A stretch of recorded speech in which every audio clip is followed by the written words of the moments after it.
예, 여러분, 계속해서 잘 지내고 있죠? 이 시간에는 이제 그리스도의 인격, 그리스도가 과연 누구시냐, 그의 신성과 인성이 어떻게 되느냐, 이것을 먼저 살펴보면서 또 그가 이루신 그 일들, 이 구원 사역이죠. 이것을 다루는 전체적으로 본다면 그리스도론입니다. 이제 앞에서 우리가 신론을 다루었죠. 이제 그리스도론을 다루고, 그 다음에는 이제 그리스도의 구원 사역을 이제 사람들에게 적용해서 구원을 이루어 가시는 성령의 사역, 그리고 이 성령의 사역이 또 구체적으로 일어나는 교회, 그리고 마지막에 이제 종말론으로 나아가는 순서로 나아갈 겁니다. 그랬을 때 여러분 신론이 사실은 조금 그 하나님의 속성이다, 그죠? 또 사실상 우리가 좀 다루지는 않았지만 나중에 조금 그 언급을 할 겁니다. 하나님의 작정으로서 예정론, 섭리론, 이런 것들이 있어서 조금 이 신론이 힘든 부분이 있습니다만, 지금까지 그 신론의 그 하나님의 존재 자체, 그죠? 특별히 속성과 삼위일체를 살펴보고, 그 다음에 하나님의 사역으로서 창조 사역을 살펴봤고, 그 다음에 하나님의 창조 사역의 꽃으로서 인간의 사역, 인간의 그 상태, 그죠? 먼저, 그 창조했을 때 원래대로의 그 모습, 그 다음에 이제 죄의 상태에 있는 인간의 모습, 이것을, 지난 시간에 살펴봤습니다. 그래서, 이제부터는 아마 거의 한 6시간 상당히 길게 이 그리스도론을 살펴보도록 하겠습니다. 우리가 그리스도론을 살펴볼 때 보통 한 3가지로 나누어서 이야기를 하죠. 먼저 여러분, 그리스도께서 과연 어떻게 오셨느냐, 그죠? 그리스도께서 하나님의 아들로서 아무렇게나 우연히 왔던 것이라고는 볼 수가 없을 겁니다. 그랬을 때 이제 하나님의 은혜의 계약에 따라서 오셨다, 그죠? 그리고 이 은혜 계약 전에는 또 행위 계약이 있었다. 이런 이제 조직신학의 흐름이 있어서 이것을 오늘 다루고, 이제 다음 시간부터는 그리스도의 그 위격이죠. 단순히 그의 인간적인 면모가 아니라 위격, 이 신으로서, 인간으로서의 그의 위격, 이 person을 살펴보고, 살펴볼 때에 먼저 여러분 그리스도의 다양한 이름이 있죠. 그죠? 그리스도라고 하는 말부터 비롯해서 그리스도의 이름을 살펴보고, 그 다음에 그리스도의 신성과 인성, 그죠? 그리고 나서 이제 그리스도께서 과연 어떤 일을 하셨느냐, 그죠? 또 이제 여기서 이제 먼저 그리스도의 삶과 죽음, 부활, 승천을 살펴보면서 이런 것을 이제 신학에서는 크게 2가지로 그리스도의 낮아지심과 높아지심, 이 2가지 신분으로 이루어져 있다, 이렇게 이야기를 하는데, 이것도 한번 살펴보고, 그 다음에 이제 마지막으로는 여러분, 이 그리스도께서 이루신 그 속죄인데, 그죠? 이 속죄에 대한 또 다양한 해석이 있어서 이것을 한번 살펴보도록 하겠습니다.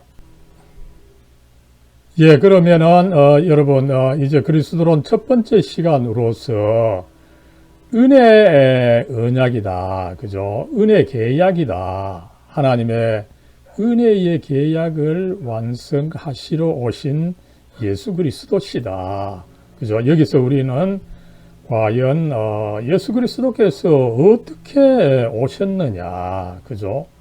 우연히 오셨느냐, 아니면 또 뭐 역사상 갑자기 그렇게 나타나셨느냐, 라고 할 때 그것이 아니라 하나님의 그 언약, 하나님과 인간의 그 계약, 그 언약에 따라서 오셨다. 그러면 이 은혜 언약이라고 하는 것이 과연 어떻게 해서 형성되었느냐, 그 역사를 잠깐 살펴보는 것이 필요하죠. 그럴 때 여러분, 우선 우리가 이제 하나님과 그의 백성과의 관계를 다룹니다. 그죠?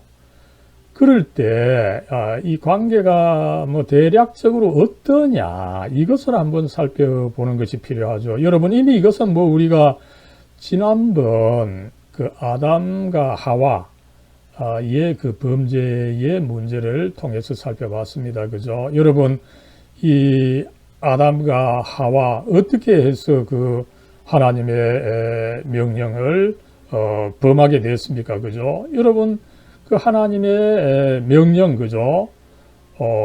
동산의 모든 나무의 그 열매는 먹을 수 있지만 단 하나, 이 선과 악을 알게 하는 나무의 열매만은 먹지 말아라. 그것을 먹는 날에 내가 반드시 죽으리라. 그죠? 이렇게 하셨을 때 이 명령은 사실상 제가 말씀드렸던 것처럼 관대한 거죠. 그죠?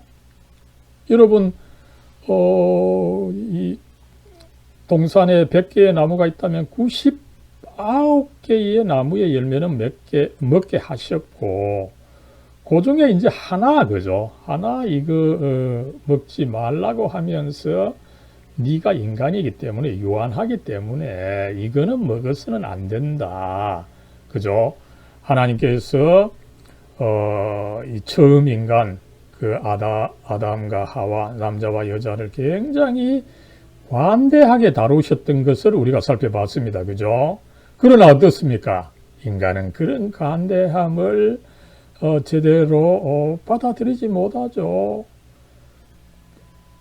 99개가 허락되고 1개가 금지되었지만 인간은 오히려 금지되어 있는 하나를 중심으로 생각을 하면서 하나님께서 인색하시다, 하나님께서 또 심지어 잔인하시다, 또 사랑하지 않으신다, 그죠? 이렇게 생각을 하고 그것을 범하려고 하는, 정말 참 어떻게 본다면 인간이 간사하고 야비한 그런 측면이 있음을 우리가 그 말씀을 통해서 살펴봤던 것입니다. 그죠? 그러나 하나님은 어떻습니까? 그죠? 그런 인간을 오히려 당장 죽이시지 않으시고 오히려 사랑을 하시죠. 그래서 2가지를 하시죠. 창세기 3장 15절, 여러분, 이 3장 15절 원복음이다, 이렇게 이야기를 하는 거죠. 그 뱀이 이제 하와를, 이 여자를 속였기 때문에 그 뱀에게 하나님께서 저주를 하시면서 어떻게 이야기를 합니까? 여자의 후손이 너를 이기리라. 그죠? 여러분, 이 세상이 이 뱀으로 형상화된 이 마귀 사탄의 세력이 참 강합니다. 그죠? 그러나 여자의 후손, 뭐 이것은 사실은 이 개신교 학자들에 의하면은 이제 그 동정녀 마리아의 후손이다. 그죠? 예수 그리스도시다. 이렇게 해석을 하는 바도 있지만, 여기서 어쨌든 나름대로 이 사탄의 능력이 클지라도 그것이 너와 너의 후손을 이기지 못하리라. 그죠? 이것을 먼저 약속을 해 주셨고, 그 다음에 이제 하나님께서 또 어떤 일을 하십니까? 아담과 하와가 하나님을 피해서 도망하지만 그럼에도 불구하고 하나님께서 오히려 그들에게 가죽옷을 지어 입히시는 역사를 하셨던 거죠. 그래서 하나님께서는 하나님의 사랑을 보여주고 그 사랑이 제대로 받아들여지지 않아서 인간으로부터 오히려 배반을 당하지만, 그러나 그럼에도 불구하고 인간을 사랑하시는 그 모습을 우리는 이 아담과 하와의 스토리에서 읽을 수 있는데, 여러분, 이것이 사실은 역사적으로 좀 반복이 되고, 특별히 이 출애굽기 34장에서 이것이 또 재미있게 나타난 모습이 있어서 이것을 잠깐 설명하고 은혜 언약으로 넘어가고자 합니다. 예, 여러분, 여러분들 시간 있으면은 이 출애굽기 34장 또 그 배경이 되는 33장, 32장 꼭 한번 읽어 주시기 바랍니다. 여기에 정말 이 하나님과 이스라엘의 관계의 그 원형이 잘 난다라고 하는 것을 말씀드릴 수가 있습니다. 그 관계가 세 가지로 이렇게 나타나는 것을 우리가 알 수가 있습니다. 먼저 하나님께서는 그 오래 참으시는 하나님이시다. long suffering, 그죠? 오랫동안 이 고통을 감내하시는 하나님. 성경에는 화내기를 더디하신다 이렇게 해석하고 있습니다만, 영어에 보면은 오히려 long suffering이다, 그죠? 오래 참으시고 고통당하시는 하나님이다 이렇게 번역을 하고 있습니다.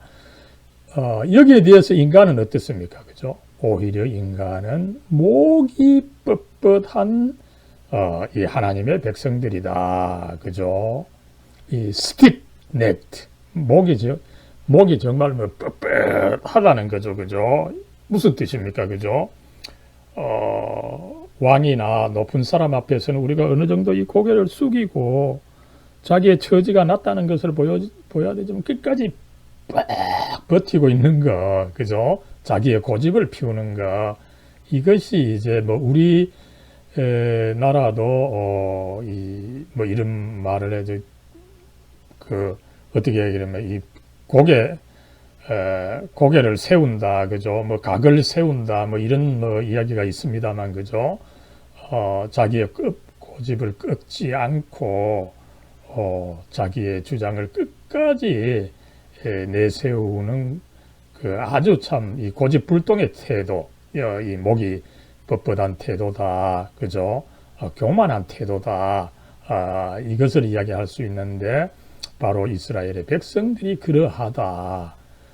그럴 때 하나님께서는 여러분 어떻게 하겠습니까? 그죠? 그럼에도 불구하고 계약을 세우는데, 그죠? 이 성경에는 오히려 또 언약으로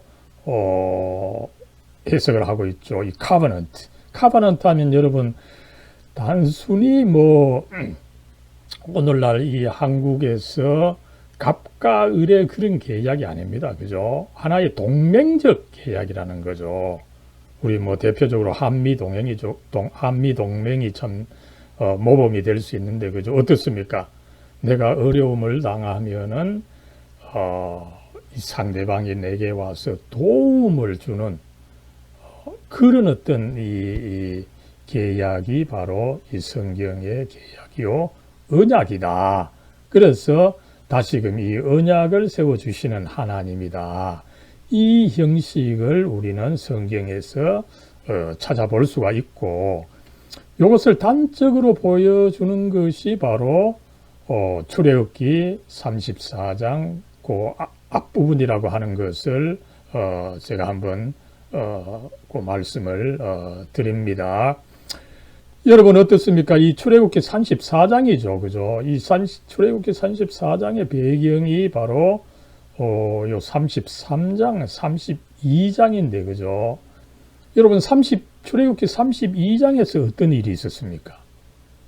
참 비극적인 일이 있었죠. 그죠? 여러분 어떻습니까? 이제 이스라엘 백성이 이집트를 탈출해서 이제 한 10일간 홍해를 건너서 10일간 도망을 쳐 오니까 어디에 당도했습니까? 시내산에 당도를 했습니다. 그죠?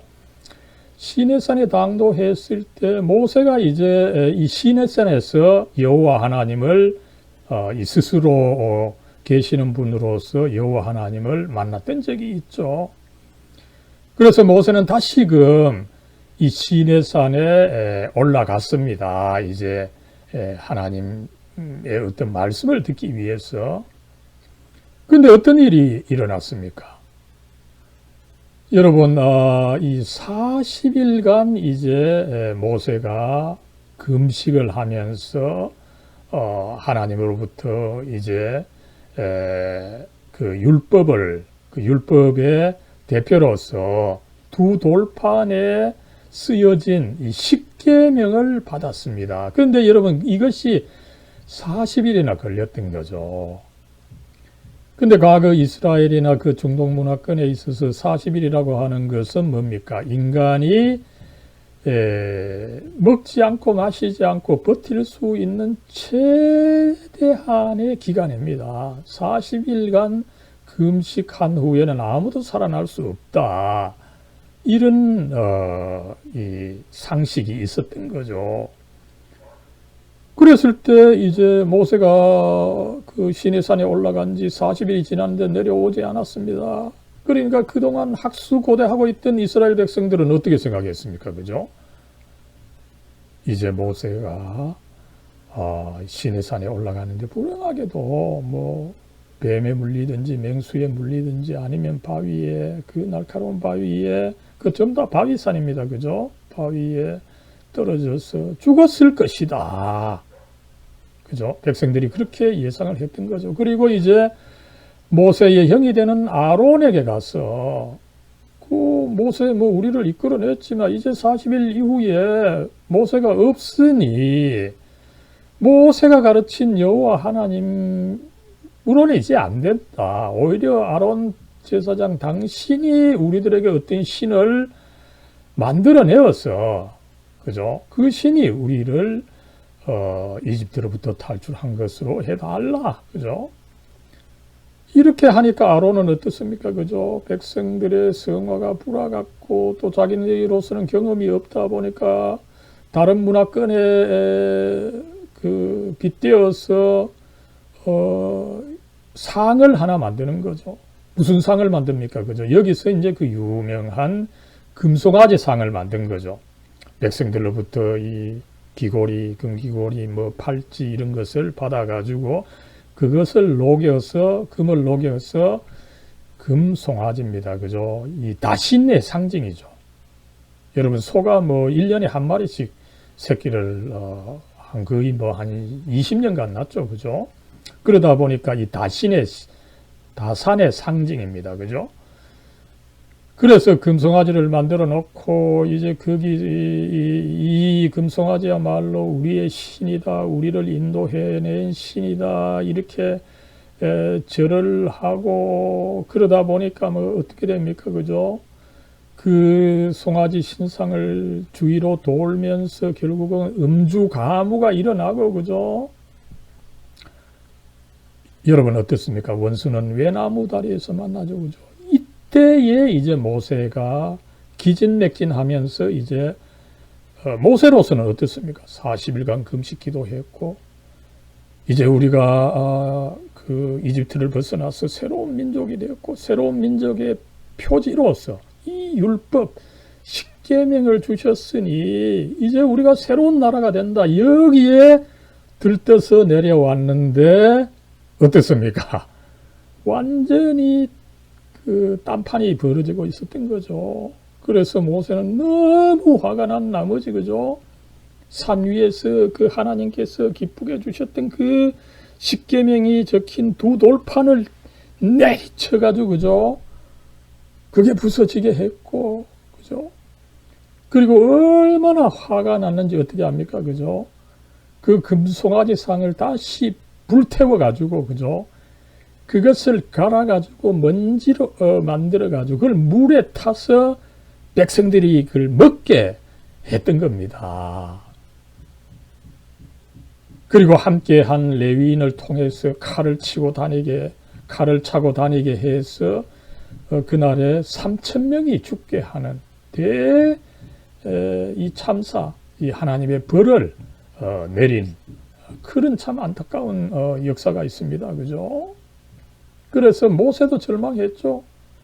하나님, 이 당신께서 이집트에서 그렇게 당신의 참 강한 기적으로 이끌어내 주신 백성인데 이 백성이 이 사막에서 오히려 죽게 생겼습니다. 그죠? 이러려면 왜 우리를 이끌어냈습니까? 이 세계 백성들이 사실은 웃게 되었습니다. 그죠?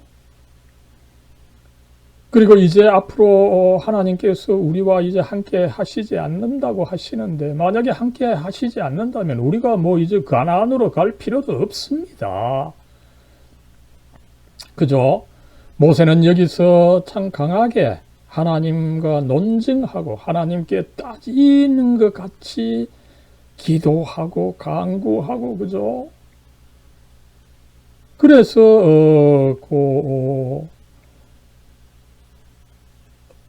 33장 출애굽기 33장 16절 17절 무렵에 보면은 이제 네가 구하는 이것도 행하리라 이렇게 할 때에 그죠?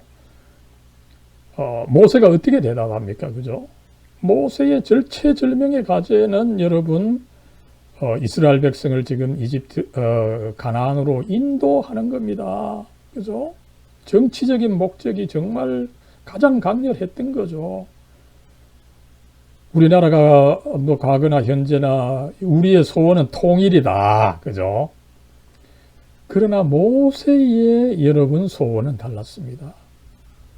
모세의 지금 절체절명의 과제는 이스라엘 백성을 가나안 땅으로 들이는 것이기 때문에 그죠? 뭐 당연히 모세로서는 뭐를 구해야 되겠습니까? 이 목이 곧은 백성을 무사히 가나안 땅으로 들이게 해 주십시오. 이건데 모세는 여러분 그것을 바라지 않았습니다. 이것이 여러분 모세와 더불어 이스라엘 백성 교회의 위대성입니다. 그 교회는 어떤 상황에서도 바로 이것을 구해야 됩니다. 여러분 출애굽기 33장 18절을 꼭 기억하기를 바랍니다. 모세가 무엇을 구했습니까? 하나님의 영광을 보여주십시오. 하나님의 영광을 보여주십시오. 그죠? 여러분 이것이야말로 우리가 어떤 상황에 있어서도 단순히 뭐 내가 필요한 거 한두 개 구하는 것으로 끝을 내야 되는 것이 아닙니다. 하나님 당신 자신 그 하나님의 영광을 구하는 것으로 우리는 사실상 목적을 삼아야 한다는 것을 오늘 말씀이 참 잘 보여주는 거죠. 그래서 여러분 이 모세의 이 간절한 중재를 통해서 하나님께서 이제 노여움을 푸시고 드디어 이제 출애굽기 34장에 이제 넘어오면은 여기서 이제 하나님 여호와께서 다시 이제 나타나시죠. 그죠? 그래서 어떻습니까? 모세가 돌판 둘을 다시 이제 만들어서 이제 시내산에 올라갔습니다. 그럴 때 이제 여호와 하나님께서 강림을 하신 거죠. 그래서 이제 6절을 보면 어떻습니까? 여호와께서 그의 앞으로 지나시며 선포하시되 여호와라 여호와라 자비롭고 은혜롭고 노하기를 더디하고 인자와 진실이 많은 하나님이라. 여러분 여기서 이제 네 가지가 나오죠. 그죠? 자비롭고 은혜롭고 노하기를 더디하고 인자와 진실이 많은 하나님이시다. 뭐 이 네 가지의 표현은 사실상 뭐 거의 비슷비슷한 거지만 이제 강조해 네 번이나 이런 식으로 강조해서 참으로 그렇다는 것을 보여주는 말씀입니다. 그 중에도 이 하나님의 이 본성 앞에서도 이미 한번 말씀을 드렸죠. 그 속성, 그죠? 오래 참으시는, 그죠? 자비롭고 은혜롭다 하더라도 그게 오래 참지 않는다면은 사실은 큰 의미가 없는 거죠. 노하기를 더디하시는, 오래 참으시는, 그죠?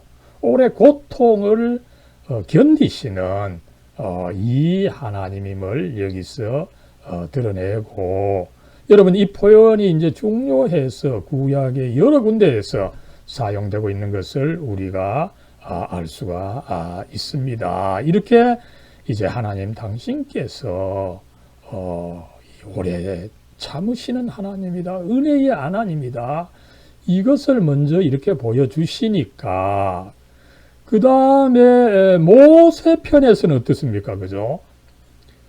모세편에서는 이제 우리가 이 목이 뻣뻣한 백성입니다, 이것을 이제 고백을 하는 거죠.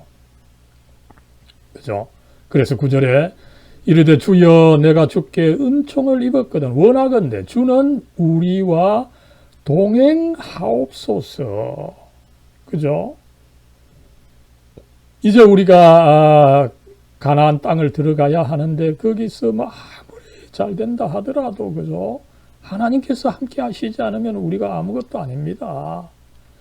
또 그리고 어떻습니까? 그죠? 우리와 동행해 주셔야 되는데 그 이유는 뭡니까? 우리가 목이 뻣뻣한 백성이기 때문입니다. 그죠?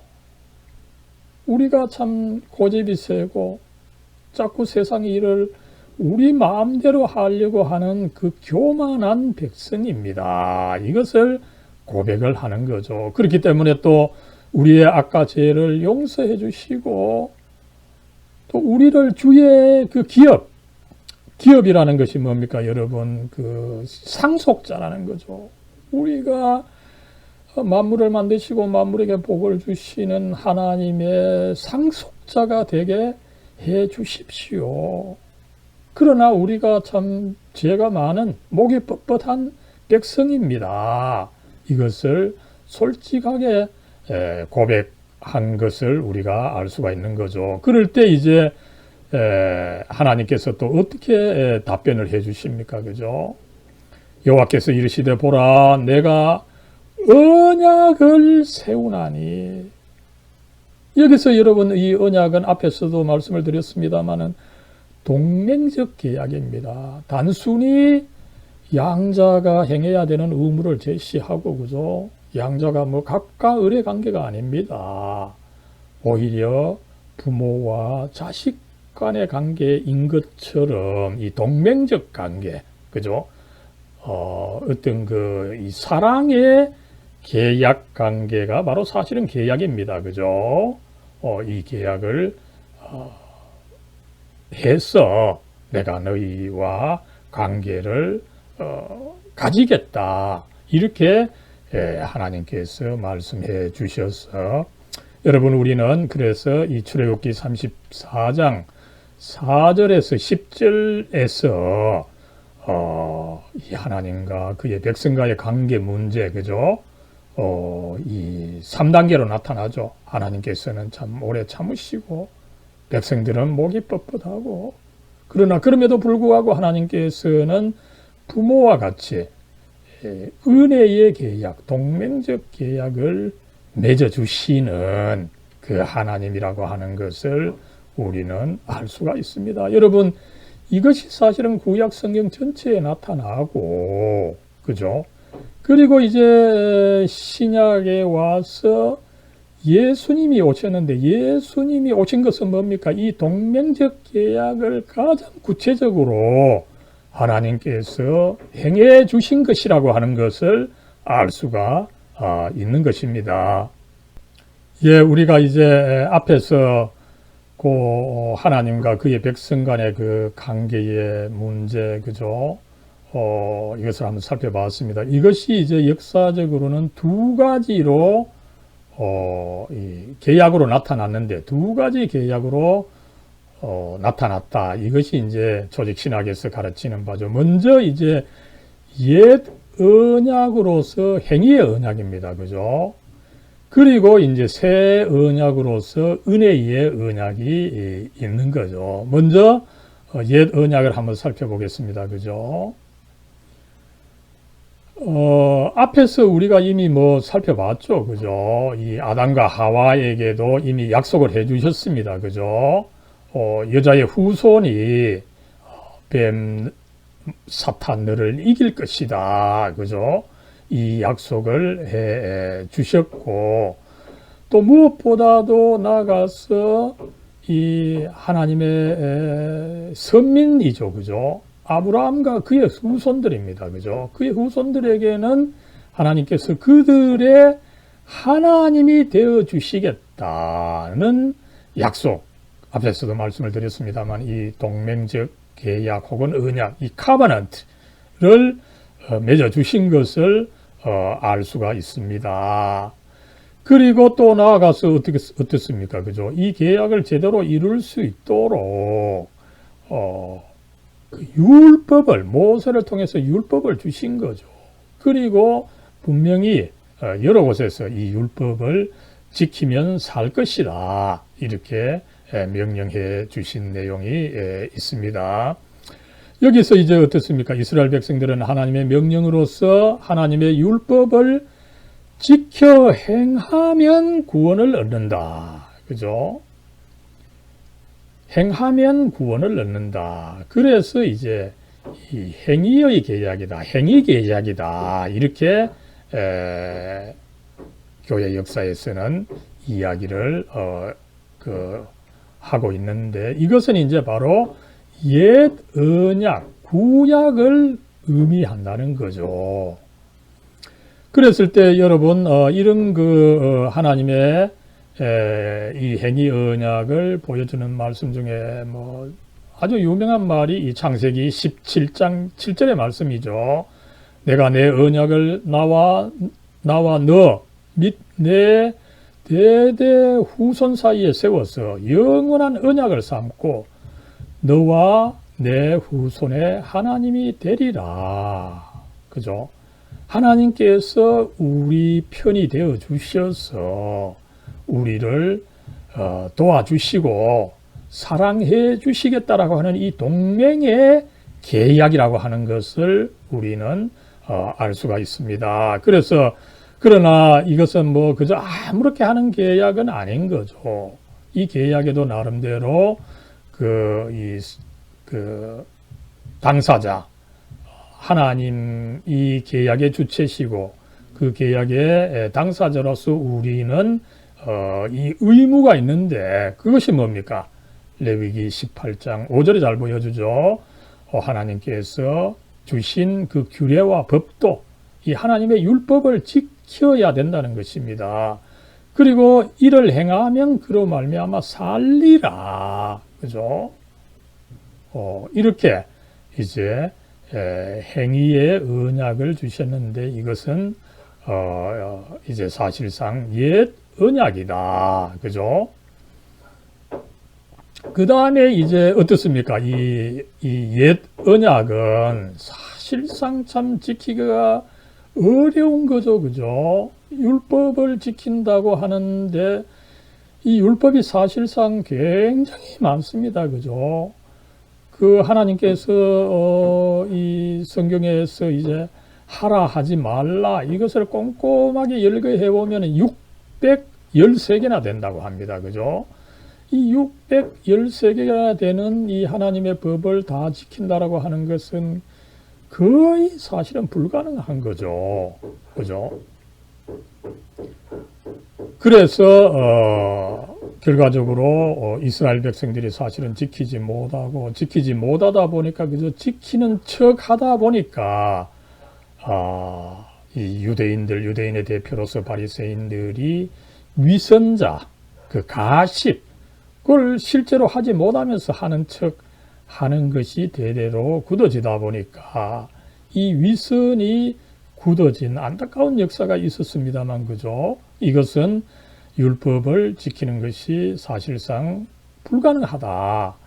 완전하게 지키는 것은 불가능하다. 이것을 보여준다고 보겠습니다. 그래서 하나님께서는 그 행위의 계약을 지킬 수 없다 보니까 새 언약을 주시는 거죠. 여기서 여러분 새 언약이 바로 이 신약이라는 것입니다. 여러분 이 신약을 영어로서 New Testament라 그러죠. 여기서 Testament는 사실은 카바넌트의 헬라어입니다. 새로운 언약이다 이런 뜻이죠. 그죠? 이것을 이미 구약시대에 참 탁월한 예언자 중에 한 분이었던 예레미야를 통해서 약속해 주신 것이 있습니다. 예, 여러분, 이제 하나님께서 예언자 예레미야를 통해서 이제 이스라엘과 새로운 계약을 맺으신다고 그 말씀을 주셨는데, 이 부분이 바로 그 유명한 예레미야서 31장이죠. 그죠?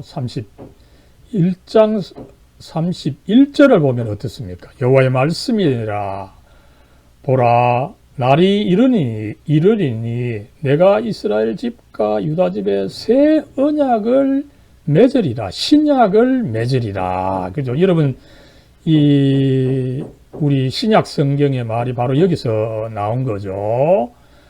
그럴 때 어떻습니까? 이 언약은 이스라엘 백성들과 맺은 것과는 다른 것이라는 거죠. 그죠? 하나님께서 그들의 남편처럼 자상하게 도와줘도 그것을 이스라엘이 지키지 못했다. 그래서 이 새로운 종류의 언약을 맺는데 그 새로운 종류의 언약은 어떻습니까? 앞에서는 문자로 된 계약이라면은 이제 새로운 계약은 영으로 되는 계약이다. 그죠? 하나님의 법을 그들의 마음에 기록을 한다. 그죠? 어떻게 본다면은 이 예수 그리스도를 성령을 통해서 마음에 두게 된다. 그죠? 단순히 어떤 문자만이 아니라 이 문자가 말이 육신을 입은 그 예수 그리스도가 그 마음에 있게 한다. 그죠? 단순히 문자가 아니라 영으로 하게 된다. 이것을 약속을 해 주신 것이 있음을 알 수가 있습니다. 여러분, 이 약속을 이제 구체화해 주는 말씀으로서 이제 임마누엘 보라, 이사야에서 어떻게 이야기를 합니까? 보라, 처녀가 아들을 낳으리니 그 이름을 임마누엘이라 하리라. 그죠? 그리고 미가서에서는 베들레헴 에브라다야, 네가 적지만 네게서 어떤 새로운 왕이 나올 것이다. 그죠? 이사야에서 또 그는 모사요, 놀라운 분이요. 그죠? 이런 어떤 새로운 지도자가 이제 구약 성경에 제시된 바가 있는 거죠. 이런 새로운 지도자가 이제 이 하나님의 새 언약을 완성하시는 분이다. 이것을 구약 성경에서 가르치고 있는 것을 우리가 알 수가 있는 거죠. 그렇다면 이제 여러분, 이 새 언약을 이루는 분이 누굽니까? 바로 예수 그리스도라고 하는 것을 우리는 알 수가 있습니다. 그래서 이제 여기서 이제 새 언약은 이제 은혜의 언약이다. 은혜의 계약이다. 그죠? 이 행위의 계약과 이제 대비되는 개념인 것을 알 수가 있는 거죠. 여러분, 그래서 이 은혜의 계약, 그죠? 하나님의 백성들이 단순히 율법을 행함으로만은 구원을 받을 수 없다. 그보다 더 완전한 수단이 필요하다. 그래서 어떻습니까? 이 죄인들을 하나님과 복된 교통과 연합으로 회복을 시켜줘야 되는데 어떻게 합니까? 그죠? 이 죄의 문제가 있는 거죠. 죄를 용서해 주시는 어떤 새로운 방법을 만드심으로써 하나님께서 죄인들인 우리 인간들을 이 하나님 당신과 연합하도록 해 주신다. 그죠? 해 주시겠다. 그죠? 이 은혜의 계약입니다. 그랬을 때 이 은혜의 계약을 이제 이룸으로써 이 회복을 완성하시는 분이 바로 예수 그리스도라는 거죠. 그래서 예수 그리스도는 이 계약의 중보자다. 그죠? 이 성경 전체에서 이 계약의 개념이 중요하고, 그리고 이 계약을, 하나님의 계약을 이루는 분으로서, 그 하나님과 인간 사이에서 이루는 분으로서 이 중보자, 그래서 그리스도께서 계약의 중보자다, 이렇게 부르는 바가 있다는 거죠. 그랬을 때 여러분, 예수 그리스도는 이 하나님과 사람 사이의 중보자입니다. 그죠? 이 중보자가 참 중요하죠. 이 중보자가 제대로 역할을 하면은 양쪽 관계가 화해를 하게 되고, 이 중보자가 제대로 못한다면은 양쪽은 화해할 수 없는 그런 위치에 있게 되는 것입니다. 그럴 때 이 중보자의 성격이 굉장히 중요하죠. 그죠? 이 중보자가 도대체 어떤 분이어야 하느냐. 그죠?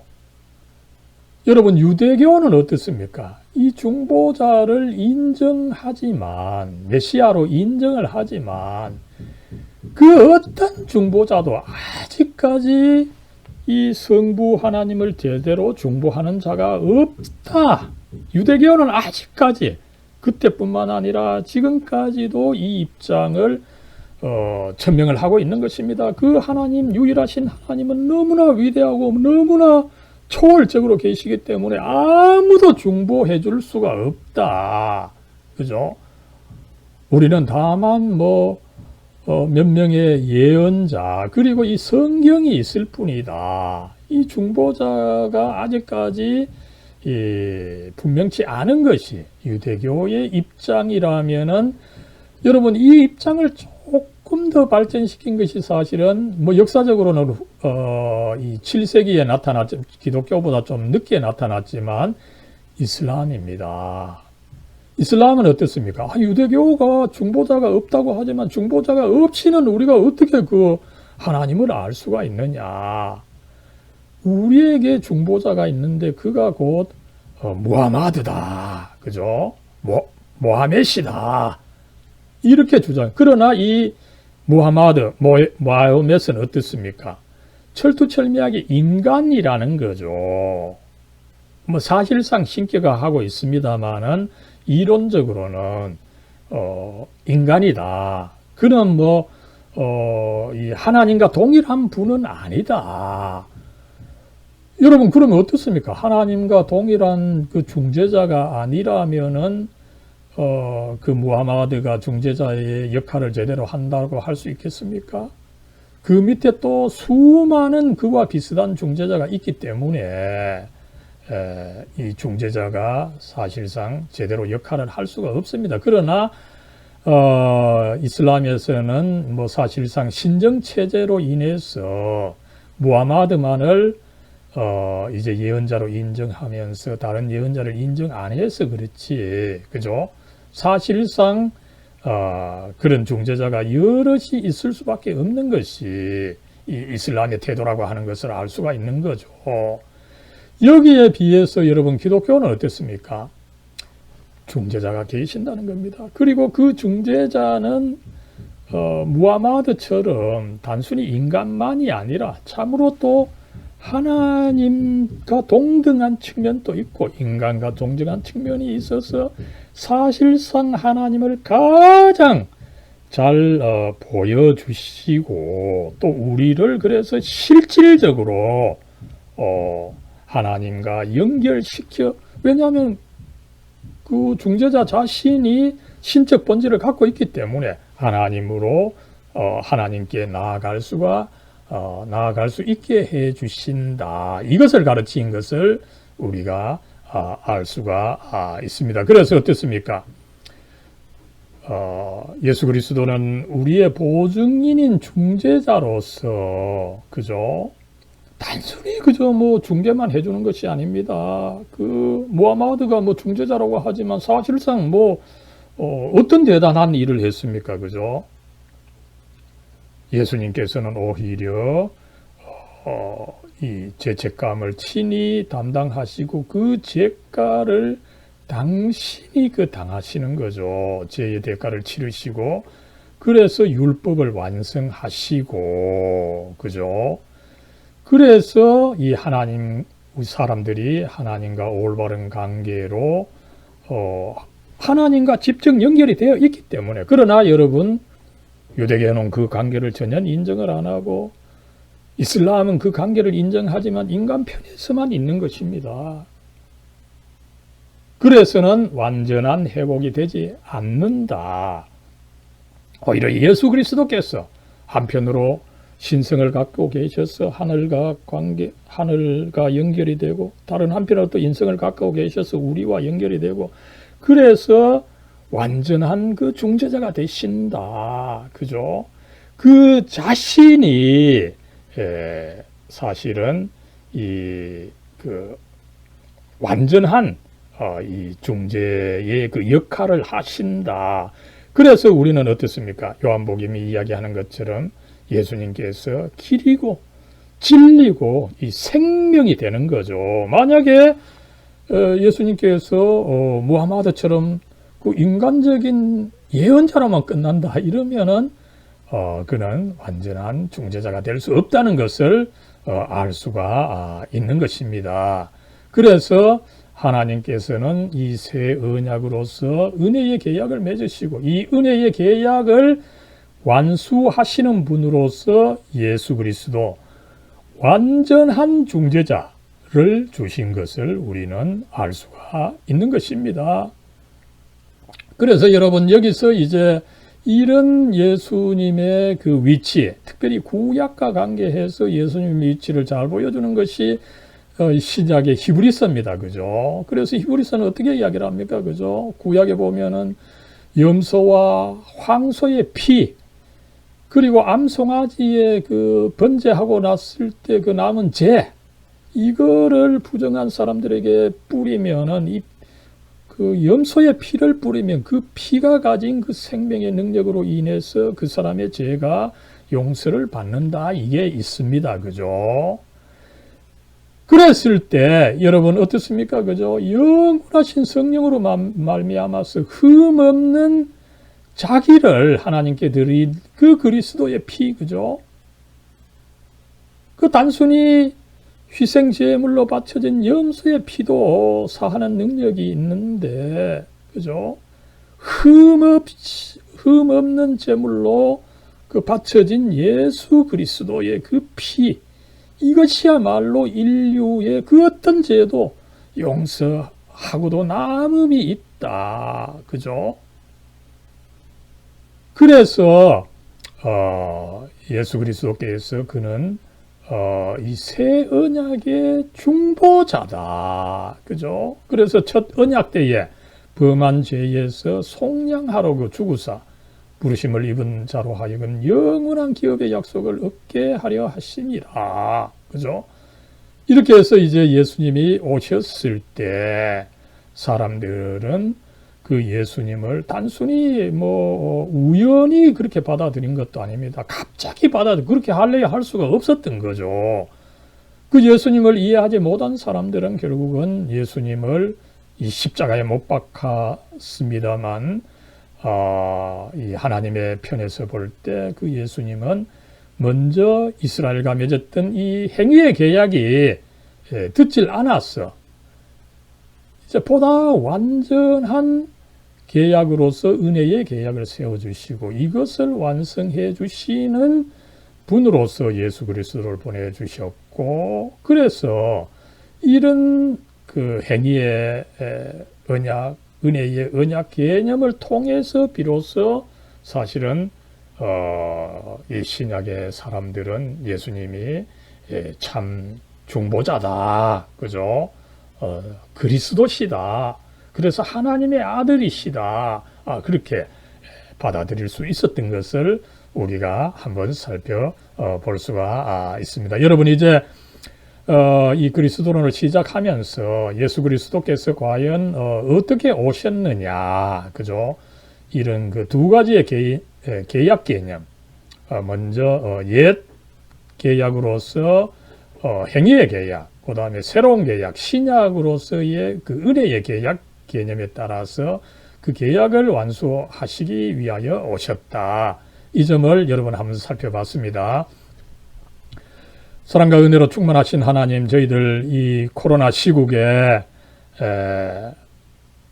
여러 가지로 처져 있지만 그럼에도 불구하고 이 조직신학 과목을 통해서 하나님의 진리에 대해서, 하나님의 말씀에 대해서 저희들 조금씩 공부해 나갈 수 있게 해주시니 감사합니다. 이 시간에 그리스도께서 역사상 우연히 혹은 갑자기 오신 것이 아니라 하나님의 그 놀라운 계약에 따라서 오신 것을 저희들이 살펴봅니다.